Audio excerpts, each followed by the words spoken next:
Megastar Chiranjeevi గారు యాక్చువల్గా ఆయన కూడా మన డైరెక్టర్ బాబీ గారు వచ్చారు. ఆయన చెప్పారు, అమ్మ ఏంటి మనకి బాగానే తెలుసు ఆయన వచ్చి ఫ్రీక్వెంట్గా తీసుకెళ్తూనే ఉంటారు. అమ్మ చిరంజీవి గారికి ఇలా హోమ్ ఫుడ్ చాలా ఇష్టం, ఒకసారి పంపించండి అమ్మా నేను చెప్తాను అని అన్నారు. ఆయనకి ఏదైనా హోమ్ ఫుడ్ అనేది చాలా ఇష్టం, అంటే ఇలా పలావులు కానీ అవన్నీ బాగా ఇష్టం అని చెప్పారు. మరి మీరు పంపించవలసిన పంపిస్తామమ్మా, పంపిస్తాను. ఈ బర్త్డే టైం లో కావచ్చు, లేదా మొన్న పద్మ విభూషణ్ వచ్చినప్పుడు పంపించవలసింది. అంటే ఆయన చాలా బిజీగా ఉంటారు కదా, కొంచెం ఖాళీ చూసుకుని చేద్దాం.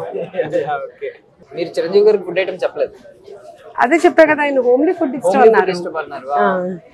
అంటే మన దగ్గర ఉన్నాయన్నీ యాక్చువల్ గా హోమ్లీ ఫుడ్. నెక్స్ట్ శోభన్ బాబు గారు, ఆ రోజుల్లో అందగాడు. అసలు శోభన్ బాబు గారు అంటే నాకు చాలా ఇష్టం అమ్మా. ఆయన ఇక లేరు అన్న తర్వాత 2 days అయితే నేను మామూలు మనిషిని కాలేకపోయాను. ఫస్ట్ నుంచి చిన్నప్పటి నుంచి కూడా బాగా ఇష్టం. నేను అదే ఎప్పుడు అనుకుంటా, ఆయన ఉండగా నేను ప్రొడ్యూసర్ని అయితే ఏదో రకంగా కలిసేదాన్ని ఏమో అని అనిపిస్తుంది. ఆయన అంటే ఆయన నుంచి చాలా నేర్చుకోవచ్చు. ఆయన డిసిప్లిన్ కానీ అది బాగా. యాక్చువల్లీ నేను ఆయన పుట్టినరోజు పుట్టాను మేడం. అవునా? రింగు అందం రాలేదు. నెక్స్ట్ కృష్ణరాజు గారు అంటే ఆయన అసలు ఆ ఫుడ్ తోటి చంపేస్తారంట. ఆయన ఎట్లా అంటే కనుక వాళ్ళు మిస్సెస్ వండుతుంటే ఆ లోపల హాల్లో కూర్చుని ఆయన ఉప్పు సరిపోయిందా లేదా కూడా వాసన పీల్చి చెప్పేసేవాళ్ళంట, అంత బాగా.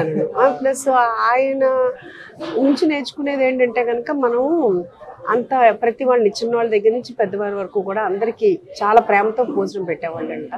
ఆయన నుంచి అది నేర్చుకో.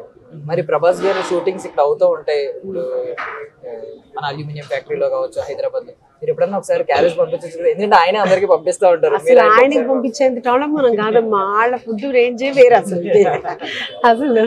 ఆయన అసలు ఇంకా కంటిన్యూగా ఫుడ్ పెడుతూనే ఉంటారంట ఆయన. వాళ్ళదే, వాళ్ళ పెద్దనాన్న గారిది వాళ్ళదే ఆయనకు కూడా వచ్చింది చాలా బాగా. నెక్స్ట్ కృష్ణ గారు మేడం. కృష్ణ గారు మంచితనం చాలా, దానికి నేను చాలా అట్రాక్ట్ అవుతాను. ఆయన ఎంత డేరింగ్ అండ్ డాషింగ్, ఆయన మంచితనం అనేది.